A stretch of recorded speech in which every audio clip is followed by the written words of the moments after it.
अस्सलाम वालेकुम। आज हमारी डिस्कशन होगी chapter number 22 that is inheritance के ऊपर फर्दर कंटिन्यू। पहले हमने डिस्कस किया कि what is inheritance, what is heredity, what are genes, what are variations, monohybrid cross, dihybrid cross, codominance, partial dominance, that is your incomplete dominance जिसे हम दूसरा नाम कहते हैं। Today we have to discuss blood group system. ठीक है, blood group system क्या है? सिस्टम कहते हैं कोई एक मैकेनिज्म, कोई एक प्रोसीजर, कोई एक मेथड, किस चीज़ का? खून के ग्रुप्स बनाने का, कि डिफरेंट लोगों के अंदर डिफरेंट तरह का खून का ग्रुप होता है। और इस जो सिस्टम की डिवीज़न है इसको हम कहेंगे ब्लड ग्रुप सिस्टम। इसकी स्टडी को हम ब्लड की स्टडी को क्या कहते हैं? हीमाटोलॉजी। जहाँ पे लफ्ज़ हीम आए दैट मीन्स ब्लड, हीमाटोलॉजी। ठीक है, और जो ब्लड को स्टडी करता है डॉक्टर, जो उसका स्पेशलिस्ट होता है, ही इज़ कॉल्ड हीमाटोलॉजिस्ट। तो ब्लड इन्फेक्शंस के लिए हम जिस डॉक्टर के पास जाते हैं दैट इज़ हीमाटोलॉजिस्ट। अच्छा, मल्टीपल एलील्स से हम स्टार्ट करते हैं अपने चैप्टर की डिस्कशन को। Any one of a series of 3 or more alternative or allelic forms of a gene, only 2 of which can exist in normal diploid individual is known as multiple allele। multiple allele क्या है? कि कोई एक phenomena के लिए, जैसे blood group के लिए बहुत सी जीन्स हो सकती हैं, मगर एक डिप्लॉइड जो जाइगोट है उसके अंदर सिर्फ 2 ही जीन्स आ सकती है ना। बेशक जैसे ब्लड ग्रुप की जीन है I1, मैं 1 को बताऊंगी क्या है, 2 क्या है, ठीक है, I2 I3, लेकिन एक जो गैमीट होगा उसके थ्रू मतलब एक गैमीट में अगर ये जीन है, एक में ये जीन है, तो जो बेबी होगा, जो एम्ब्रियो होगा, जाइगोट होगा, उसके अंदर 2 ही जीन्स आ सकती है ना एक चीज़ के लिए। ब्लड ग्रुपिंग सिस्टम के लिए 2 ही जीन्स आ सकती हैं। अब कौन सी वाली आएंगी वो डिपेंड करता है कि पेरेंट की कौन सी थी। तो इसे हम क्या कहेंगे? Any one of a series of 3 or more alternative or allelic forms of a gene, only 2 of which can exist in any normal diploid individual is known as multiple alleles। उसके jeans, ये alleles, jeans किस चीज़ के? Blood group के। Different jeans एक ही चीज़ के, यानी blood group के different jeans होंगे तो उन्हें हम क्या कहेंगे? अलील्स। ठीक है, लेकिन एक डाइप्लॉइड इंडिविजुअल में एक जीन के 2 ही अलील्स आ सकते हैं, ज़्यादा तो नहीं आ सकते। The ABO blood group is an example of multiple allele. It is also an example of an exception to Mendelian inheritance। ABO blood group में क्या होता है कि मल्टीपल एलील्स आ सकती हैं, यानी कि अगर ये IA है, आप पढ़ेंगे आगे तो पता चल जाएगा IA क्या है, IA क्या है। IA और IB और स्मॉल आई होता है हमारे पास। तो कौन सी जीन आएगी? मल्टीपल 3 जीन्स है ना हमारे पास ब्लड ग्रुप के लिए। ठीक है, तो कौन सी जीन आएगी बच्चे के अंदर डिपेंड करेगा कि पेरेंट के अंदर कौन सी है। ठीक है, पेरेंट की से कौन सी जीन आई है। अगर गैमीट के अंदर फर्ज किया ये थी और ये थी, मदर की तरफ से ये गैमीट आई है और फादर की तरफ से ये, तो बच्चे के अंदर क्या जीन होगी? IA और IB। बच्चे के अंदर ये वाली जीन नहीं आई। ठीक है, हालांकि इस चीज़ के लिए 3 जीन्स होती हैं, मल्टीपल एलील्स होती है, मगर बच्चे में डाइप्लॉइड इंडिविजुअल है तो उसमें 2 ही आएंगी। तो ये क्या है? एक तो ये मल्टीपल एलील्स को भी बताता है ब्लड ग्रुप सिस्टम, और ये जो मेंडल के हमने लॉस पढ़े हैं उसकी ये एक एक्सेप्शन है। एक्सेप्शन क्यों है? क्योंकि इसमें को डोमिनेंस होती है, 2 जीन्स एक साथ डोमिनेंट हो जाती हैं। ब्लड ग्रुप A और ब्लड ग्रुप B की जीन्स एक साथ डोमिनेंट हो जाती हैं, और हम कहते हैं इंसान या किसी इंडिविजुअल का ब्लड ग्रुप है AB ब्लड ग्रुप है। या तो ब्लड ग्रुप A होना चाहिए या ब्लड ग्रुप B होना चाहिए, मगर AB ब्लड ग्रुप के लोग भी होते हैं। ठीक है, तो ये दोनों जीन्स डोमिनेंट हुई, और जो दोनों जीन्स डोमिनेंट होने के साथ साथ दोनों दिखी भी, तो ये को डोमिनेंस की एग्जाम्पल है। ठीक है, अच्छा, तो को डोमिनेंस क्या है? मेंडल के लॉ से एक डेविएशन है, एक एक्सेप्शन है। The blood groups are AB and O। ठीक है, क्या क्या ब्लड ग्रुप्स होते हैं हमारे पास नेचर में? अगर ABO सिस्टम को हम देखें, हम ब्लड ग्रुप का कौन सा सिस्टम पढ़े हैं? ABO system. ठीक है, हमने पीछे देखा कि एक MN सिस्टम भी होता है ब्लड ग्रुपिंग का, एक RH सिस्टम भी होता है। RH हम अगले लेक्चर में डिस्कस करेंगे। तो एक A, एक B, एक AB और एक O, ये आपके 4 ब्लड ग्रुप्स होते हैं। ठीक है, 3 alleles of these gene exist। ठीक है, of this gene exist IA, IB and I। ठीक है, IA and IB are dominant while I is recessive to both I, capital I and capital B। अब इनके लिए क्या जीन्स होते हैं? जो जीन्स ब्लड ग्रुप को रिप्रेजेंट करेंगे वो कौन से हैं? IA, IB और I। ठीक है, ये 3 जो जीन्स हैं ये रिप्रेजेंट करेंगे। इसमें से ये दोनों जो हैं ये तो डोमिनेंट है, ठीक है, और ये जो है ये रिसेसिव है, ठीक है। अच्छा, although the ABO and RH group systems are most important for blood transfusions, there are 36 other known types of blood that usually do not complicate the blood transfusion and are called rare types. इन ABO blood group system के अलावा और RH blood group system, RH क्या है? RH blood group system rhesus monkey के अंदर पहली दफ़ा आइडेंटिफाई हुआ था, इसलिए हम इसे RH कहते हैं। ये एक फैक्टर होता है जो अगर बॉडी में प्रेजेंट होगा तो हम कहेंगे ब्लड ग्रुप RH पॉजिटिव है, और अगर RH फैक्टर या RH जीन्स बॉडी में नहीं है, फैक्टर मतलब क्या है? जीन, अगर RH जीन पॉजिटिव में है तो RH पॉजिटिव नहीं है तो RH नेगेटिव। ये हम अगले टॉपिक में डिस्कस करेंगे, सिर्फ थोड़ा सा बता दिया मैंने। तो एक RH आपके पास ब्लड ग्रुप सिस्टम होता है, एक ABO ब्लड ग्रुप सिस्टम होता है, एक MN ब्लड ग्रुप सिस्टम होता है, इस तरह से काफ़ी सारे होते हैं। लेकिन जो इंपॉर्टेंट होते हैं ट्रांसफ्यूजन रिएक्शंस के लिए, ट्रांसफ्यूजन मतलब ट्रांसफ्यूज, ट्रांस मतलब ट्रांजिशन, ट्रांसलोकेशन, एक जगह से दूसरी जगह ले जाना, और किस तरह से ले जाना? फ्यूजन करना, यानी कि एक जगह से ब्लड निकाल कर दूसरी जगह पे घुसाना, उसमें फ्यूज करना, यानी एक ह्यूमन से निकाल के दूसरे ह्यूमन को इंसर्ट करना। तो ट्रांसफ्यूजन, जो ब्लड के ट्रांसफ्यूजन रिएक्शंस होते हैं वो किसकी बेस पे होंगे? अगर कोई गलत, आप कौन सा वाला ग्रुप दे दो, गलत ABO ग्रुप दे दो या गलत RH ग्रुप दे दो, बाकी जो 36 ग्रुप्स हैं वो इतनी कॉम्प्लिकेशंस नहीं करते ट्रांसफ्यूजन में। ट्रांसफ्यूजन मतलब खून जब देते हैं किसी को। Each blood group has a combination of sugars and proteins called antigens that are present on the surface of RBCs, ठीक है। अब क्या होता है कि हर ब्लड ग्रुप किस तरह से एक दूसरे से डिफरेंट होता है। Blood group A blood group B से किस तरह डिफरेंस होगा? जो इनके अंदर डिफरेंस चीज़ लाती है वो क्या है? एंटीजन, जो कि शुगर्स और प्रोटीन्स का एक कम्बिनेशन होता है, जो कि ब्लड सेल्स के ऊपर प्रेजेंट होता है। जिन लोगों के अंदर ब्लड ग्रुप A होगा उनके ऊपर A वाला जो है वो एंटीजन प्रेजेंट होगा, जिनका ब्लड ग्रुप B है उनके ऊपर B होगा, जिनका A B है तो उनके ऊपर दोनों, और जिनका I होगा जिनका ब्लड ग्रुप O होगा उनके ऊपर कोई भी नहीं है, ठीक है, एंटीजन। अच्छा, अब एंटीजन क्या है? एक खास किस्म का स्ट्रक्चर है जो कि शुगर्स और प्रोटीन से बना है और सेल्स के ऊपर प्रेजेंट होता है, ठीक है। और जिसके अंदर जीन A जीन होगी उसके अंदर A वाला एंटीजन होगा, जिसके अंदर B जीन होगी उसके अंदर B एंटीजन होगा, और हम कहेंगे उसका ब्लड ग्रुप B है, ठीक। अच्छा, there are about 600 antigens, so there is a potential for a lot of variation between different people. ABO blood group system is an example of multiple allele, जो कि हमने देख लिया कि मेंडल की जो लॉज ऑफ इनहेरिटेंस है उसकी भी एक एक्सेप्शन है। इन 1900 कार्ल लैंडस्टेनर, 1900 में कार्ल लैंडस्टेनर एक साइंटिस्ट था, उसने एक सीरीज ऑफ टेस्ट्स किए और उसने ABO blood group system identify किया। तो ये इसकी थोड़ी सी हिस्ट्री बता रहा है कि कौन से साइंटिस्ट ने ABO blood group system identify किया? कार्ल लैंडस्टेनर ने, ठीक है। Scientist who discovered and identified ABO blood group system was Karl Landsteiner, और ये बात है 1900 की, ठीक है, आज से कोई just 100 and some years ago, तो इतनी पुरानी बात नहीं है, ठीक। अच्छा, he got Nobel Prize in 1910 for his discovery. The ABO blood group is also found in other primates like apes, chimpanzees and gorillas. फिर इस डिस्कवरी के ऊपर कार्ल लैंडस्टेनर को नोबेल प्राइज़ मिला था। और ये जो ब्लड ग्रुप सिस्टम है ABO वाले जो एंटीजेंस है वो बाकी प्राइमेट्स में, प्राइमेट्स कैसे ऑर्गेनिजम्स को कहते हैं? ह्यूमंस, एप्स, गोरिल्लास, बिल मानस जो होते हैं, या जो चिंपैंजीज होते हैं, मंकीज़ होते हैं, वो प्राइमेट्स की कैटेगरी में आते हैं, ठीक है, प्राइमेट्स। तो बाकी जो प्राइमेट्स होते हैं उनके अंदर भी ABO ब्लड ग्रुप सिस्टम पाया गया है। अच्छा, antigen of ABO blood group system, ABO antigens are glycolipid in nature. तो ये जो ABO एंटीजेंस होते हैं, जो रेड ब्लड सेल्स के ऊपर जो स्ट्रक्चर स्टिक हुए होते हैं और ये बताते हैं कि इस पर्सन के अंदर ये एंटीजन है, ये स्ट्रक्चर है, तो इसका ब्लड ग्रुप A है या B है।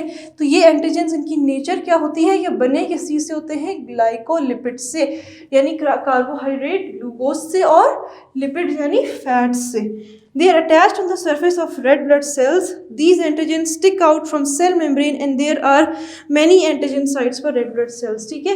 ये क्या बताया मैंने? पहले दिखा दिया कि ये रेड ब्लड सेल है, ये इसकी सेल मेम्ब्रेन है, इससे एंटीजन बाहर स्टिक आउट कर रहा है, बाहर लटका हुआ होता है कि हाँ मैं A सेल हूँ, मैं बी सेल हूँ तो मेरे ऊपर बी का एंटीजन लगा हुआ होगा, जो कि असल में सिर्फ एक मॉलिक्यूल है, एक केमिकल है ग्लाइकोलिपिड नेचर का, ठीक है।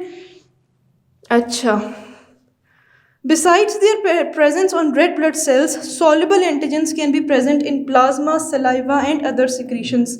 इसके अलावा कुछ जो एंटीजेंस होते हैं वो प्लाज्मा यानी कि ब्लड का जो वाटरी पोर्शन है रेड ब्लड सेल्स के अलावा उसके अंदर खाली जो है एंटीजेंस भी घूम रहे होते हैं। जैसे यहाँ पे तो ये सेल के ऊपर स्टिक हुए हुए हैं ना, कहीं पे वो खाली भी घूम रहे होते हैं। सलाइवा के अंदर होते हैं सिक्रीशंस जो कि लिक्विड्स हैं, यानी कि जो कत्तूक होता है उसके अंदर, और जो बाकी सिक्रीशंस हैं थोड़ी बहुत जैसे ग्लैंड्स की सिक्रीशंस हो गई हैं और जो ये बाइल वाइल की सिक्रीशंस होती हैं, हो सकता है इनमें भी थोड़े से प्रेजेंट हो।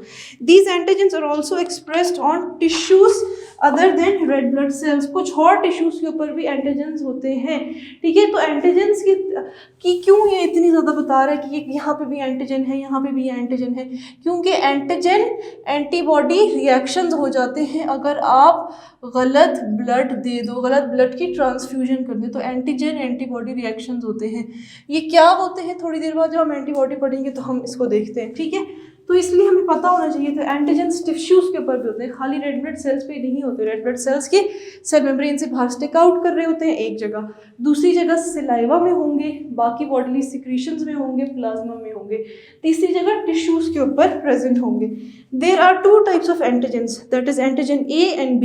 The presence and absence of these antigens makes 4 types of blood groups, that is blood group A when antigen A is present। अच्छा, कहते हैं कि 4 तरह के एंटीजेंस होते हैं, A, B और O, ठीक है।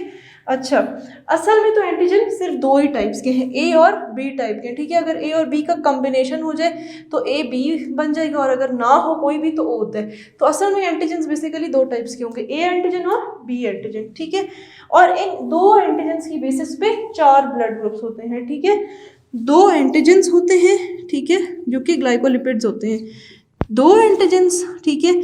और इनकी बेसिस पे ब्लड ग्रुप्स कितने होंगे, 2 एंटीजेंस की बेसिस पे 4, ठीक है। अच्छा, अब आगे फर्दर डिस्कशन करता है कि दीज एंटीजेंस विल मेक, अगर ब्लड ग्रुप ए होगा तो इसका मतलब क्या है कि एंटीजन ए प्रेजेंट है सेल्स के ऊपर। अगर ब्लड ग्रुप बी होगा तो इसका मतलब है सेल्स के ऊपर एंटीजन बी प्रेजेंट है। अगर ब्लड ग्रुप ए बी है तो इसका मतलब है सेल के ऊपर एंटीजन ए भी है, सेल के ऊपर एंटीजन बी भी है। और अगर सेल के ऊपर कोई भी एंटीजन नहीं है तो इसका मतलब है कि ब्लड ग्रुप है बंदे का ओ, ठीक है। When both A and B antigen are absent मतलब ब्लड ग्रुप ओ है। Genetic basis of ABO system. Blood groups are inherited from both parents. The ABO blood group is controlled by a single gene with 3 types of alleles, that is IA, IB and I, ठीक है। क्या कहता है कि blood groups के जो jeans हैं वो दोनों पेरेंट्स से इनहेरिट होते हैं, ठीक है। ये तो हमें पता है कि हर चीज़ का एक जीन माँ देता है, एक जीन बाप देता है, ठीक है। अच्छा, फिर हम देखते हैं कि कौन सी जीन, अगर माँ से डोमिनेंट जीन आ रही है, बाप से डोमिनेंट जीन आ रही है, और या दोनों से रिसेसिव आ रही है, या एक से डोमिनेंट आ रही है और एक से रिसेसिव आ रही है, तो क्या कॉम्बिनेशन होगा वो डिपेंड करता है। The ABO blood group system is controlled by a single gene with 3 types of alleles, ठीक है।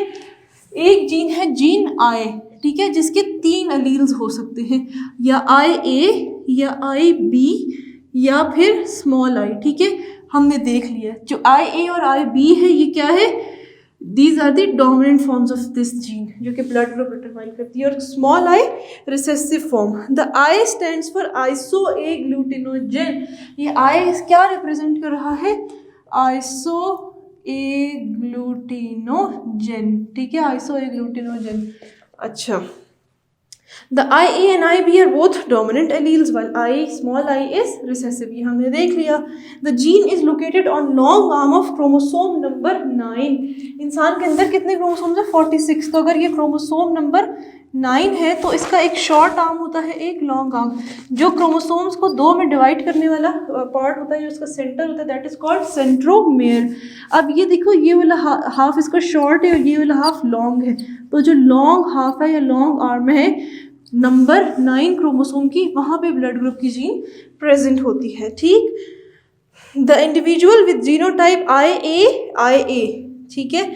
अच्छा, अब मैं आपको जीनोटाइप्स बताती हूँ कि किसका कौन सा जीनोटाइप होगा, तो उसमें कौन सा ब्लड ग्रुप रिप्रेजेंट होगा।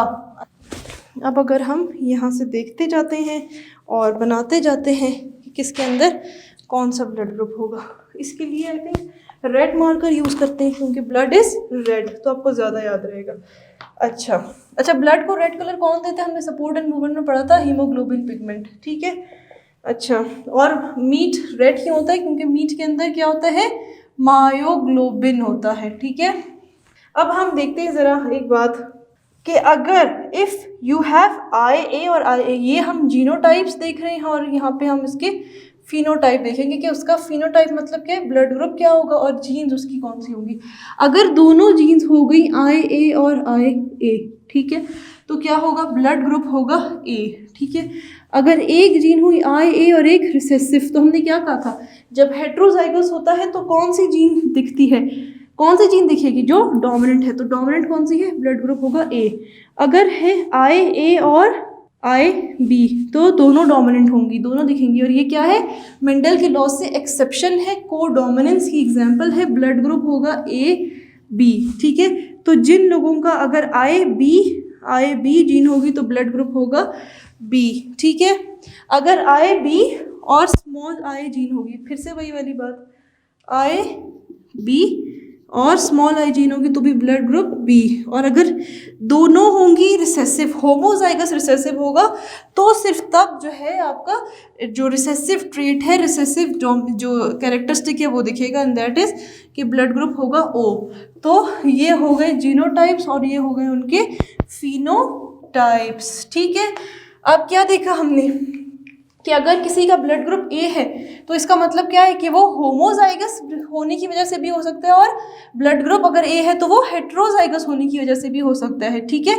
यानी कि अगर माँ का था ब्लड ग्रुप, यानी अगर बच्चे के अंदर I जीन आई है तो इसका मतलब क्या है कि माँ या बाप में से किसी एक का लाजमी क्या होगा ब्लड ग्रुप, किसी एक का लाजमी हो सकता है कि वो O हो, मगर 100% लाजमी नहीं है। हो सकता है माँ या बाप में से किसी का B ब्लड ग्रुप हो, but heterozygous B blood group हो या हेट्रोजाइगस A ब्लड ग्रुप हो, तो वहाँ से वो आ गया हो, ठीक है।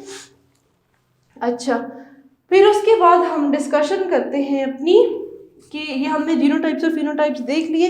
अब जो नेक्स्ट बात है वो ये, the genotype IA and IB have blood group AB because both IA and IB alleles are dominant, वो हमने यहाँ पे बता दिया। ये पूरा जो पैराग्राफ है ये मैंने इस टेबल में आपको समझा दिया। Codominance, another example of codominance in human is blood type AB in which two types of protein A and B appear together on the surface of blood cells, ठीक है। अच्छा, अब कोडोमिनेंस की एग्जांपल कौन सी है? AB ब्लड ग्रुप के, इसमें दोनों डोमिनेंट जीन्स दिख रही हैं और इक्वली दिख रही हैं, तो ये मेंडल के लॉ की एक एक्सेप्शन है। अच्छा, अब नीचे एक टेबल बना हुआ है, उस टेबल को अगर आप लोग देख लें तो आपको ज़्यादा समझ आएगा, बल्कि पहले एंटीबॉडीज़ पढ़ते हैं फिर उस टेबल को देखते हैं। अच्छा, अब क्या है कि आपके साइड में एक बॉक्स लिखा हुआ है जिसमें है कि an erythroblast is a type of red blood cell which still retains a cell nucleus, it is intermediate precursor of normal erythrocytes. हमें पता है कि रेड ब्लड सेल्स क्या होते हैं? एरिथ्रोसाइट्स, ठीक है। एरिथ्रोसाइट्स हम क्या कहते हैं? रेड ब्लड सेल्स को, ठीक है। तो WBCs क्या होते हैं? वैसे WBCs आर ल्यूकोसाइट्स। तो एक सेल्स होते हैं जिसे हम कहते हैं erythroblast.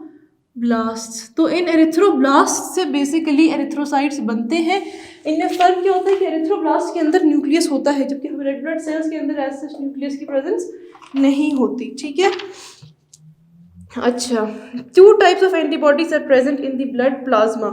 The antibodies present together with antigens in opposite way. That is antigen A with antibody B and antigen B with antibody A.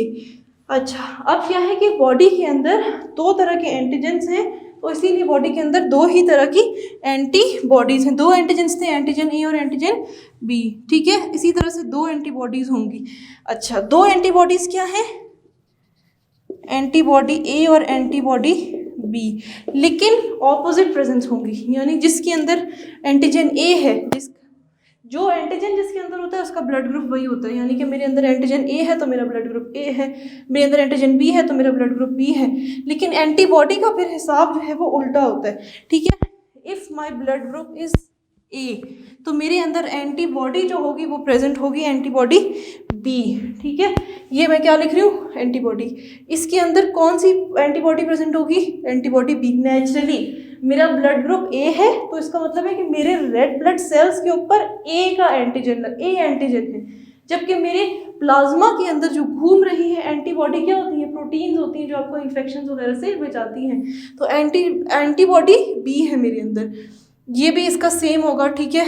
अब जिसके अंदर ब्लड ग्रुप जिसका ए बी है, तो इसका क्या मतलब है, ब्लड ग्रुप ए बी वाले के पास कोई एंटीबॉडी प्रेजेंट नहीं होती, क्योंकि क्या होता है, अगर ए होगा तो उसकी उल्टी एंटीबॉडी क्या है, बी, तो बी होनी चाहिए, लेकिन इसमें बी एंटीजन भी है, तो बी की उल्टी एंटीबॉडी क्या है, ए, मगर ए एंटीजन उसमें ऑलरेडी प्रेजेंट है, तो ए बी ब्लड ग्रुप वालों के अंदर नो एंटीबॉडी, उनके अंदर कोई एंटीबॉडी प्रेजेंट नहीं होती, ठीक। फिर उसके बाद बी जो ब्लड ग्रुप है, जिनका ब्लड ग्रुप बी है, उनके अंदर कौन सी एंटीबॉडी प्रेजेंट होगी, एंटीबॉडी ए, ठीक है, क्योंकि एंटीबॉडी उल्टी प्रेजेंट होती है।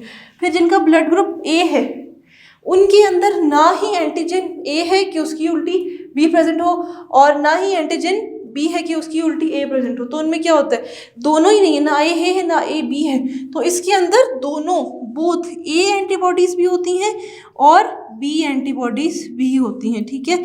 अच्छा, अब एक रूल आपको बता दूं जो आपने हमेशा याद रखना है, जब आपने ब्लड देना है तो आपने वो ब्लड देना है जो कि उसकी एंटीजन से मैच करता हो, यानी जो एंटीजन है, ए एंटीजन है तो ए ब्लड देंगे, ए बी एंटीजन है तो ए बी ब्लड देंगे, बी एंटीजन है तो बी देंगे, कोई एंटीजन नहीं है तो ओ देंगे, लेकिन एंटीबॉडी के उल्टा देना होता है, यानी कि अगर आपके अंदर एंटीबॉडी बी है तो आपको ब्लड दिया जाएगा ए, आपके अंदर कोई एंटीबॉडी नहीं है तो आपको ए बी ब्लड ग्रुप दिया जाएगा। अगर आपके अंदर एंटीबॉडी ए है, इसका क्या मतलब है कि आपका एंटीजन बी है, आपको बी ब्लड ग्रुप दिया जाएगा, बी ब्लड दिया जाएगा, ठीक है।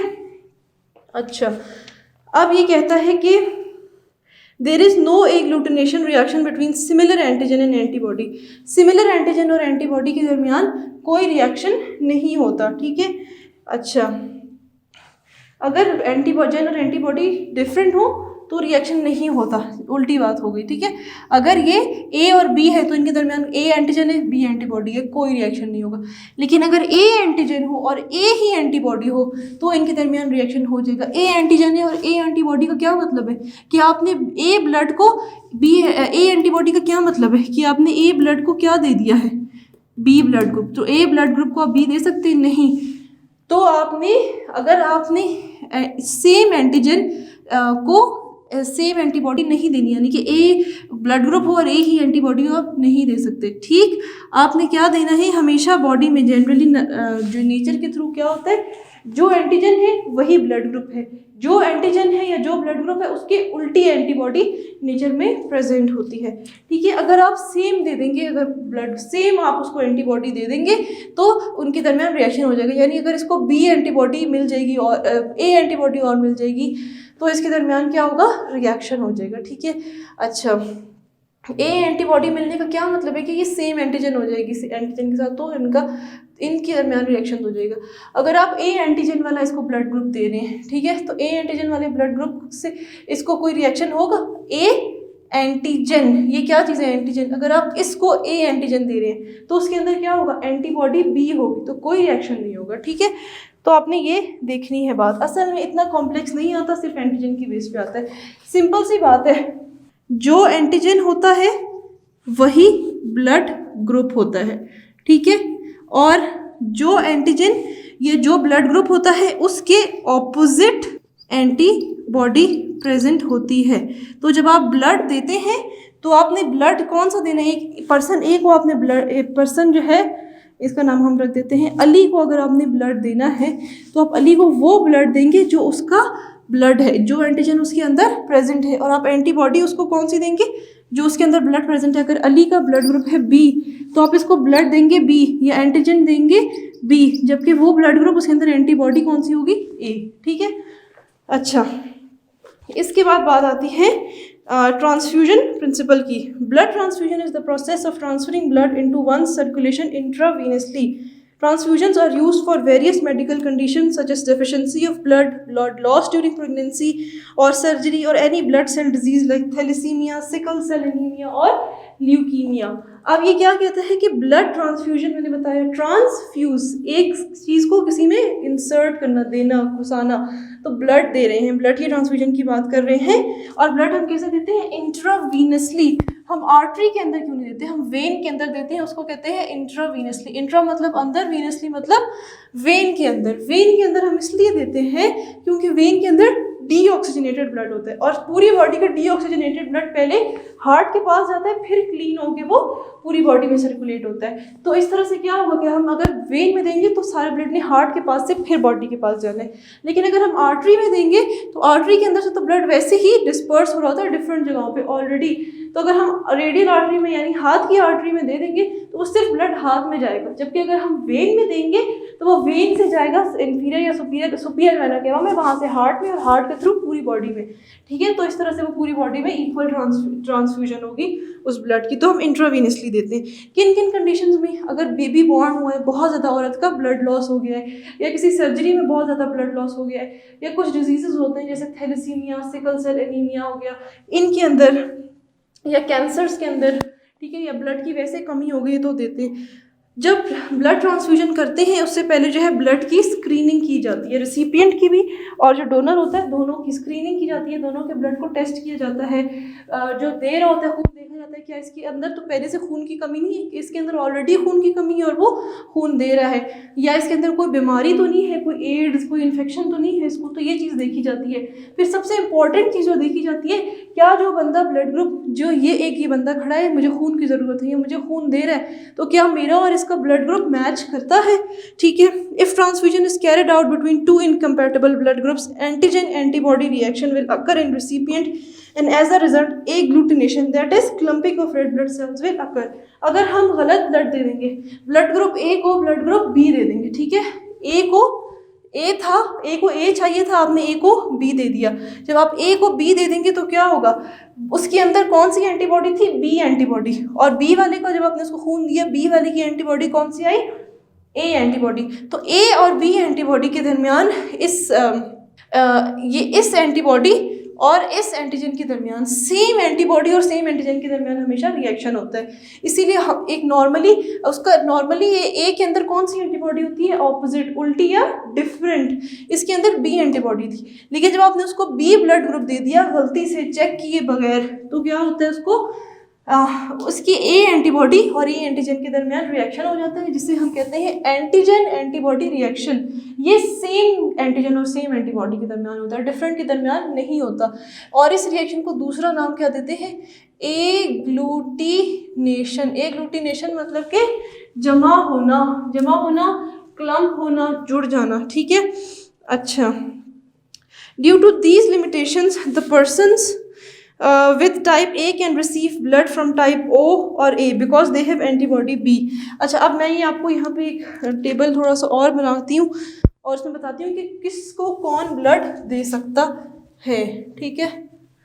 अच्छा, अब हम यहाँ से देखते हैं, इस एंटीबॉडी वाले को चलो रहने देते हैं, इसके आगे बनाती हूँ किसी और कलर से। अच्छा, अब कौन किसको ट्रांसफ्यूजन, इसको कौन दे सकता है, ठीक है, ट्रांसफ्यूजन के कौन इसके साथ करा सकते हैं, यहाँ पे हम देखते हैं। अब जो आपके पास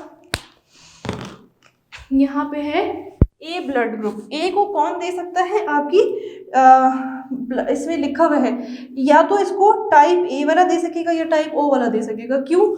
अब क्योंकि ए के अंदर एक तो हमने क्या देनी है, उसको ऑपोजिट एंटीबॉडी देनी है या फिर सेम एंटीजन देना है, ठीक है।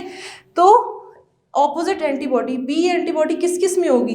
बी एंटीबॉडी एक तो खुद ब्लड ग्रुप ए के अंदर होगी, ठीक है, उसके अलावा बी एंटीबॉडी किस में होगी? यहाँ पे किसी में है, किस में है बी एंटीबॉडी? ओ में, ठीक है। तो हम इससे, जिसका ब्लड ग्रुप ए है, हम उसे या तो ब्लड ग्रुप ए दे सकते हैं या फिर ओ दे सकते हैं। अच्छा, अब बात आती है ब्लड ग्रुप ए बी की, इसके अंदर कोई एंटीबॉडी नहीं है, तो इसके अंदर एंटीबॉडी और एंटीजन रिएक्शन होगा, इसके अंदर एंटीजन एंटीबॉडी रिएक्शन होगा ही नहीं। तो इसको हम सब ब्लड ग्रुप्स दे सकते हैं, ए बी भी दे सकते हैं, बी भी दे सकते हैं, ए भी दे सकते हैं और ओ भी दे सकते हैं।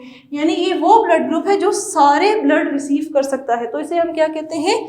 Universal recipient. Universal recipient. अच्छा, फिर उसके बाद आप बी को अगर देखें तो बी के अंदर कौन सी एंटीबॉडी है, ए, ठीक है। तो हमें वो देखना है कि किस किस के अंदर एंटीबॉडी ए होगी। एक तो खुद ब्लड ग्रुप बी के अंदर होगी, तो हम बी को बी लगा सकते हैं। इसके अलावा ओ जो ब्लड ग्रुप होता है उनके अंदर भी ए एंटीबॉडी होती है, तो हम इस बी ब्लड ग्रुप को ओ भी दे सकते हैं, ठीक।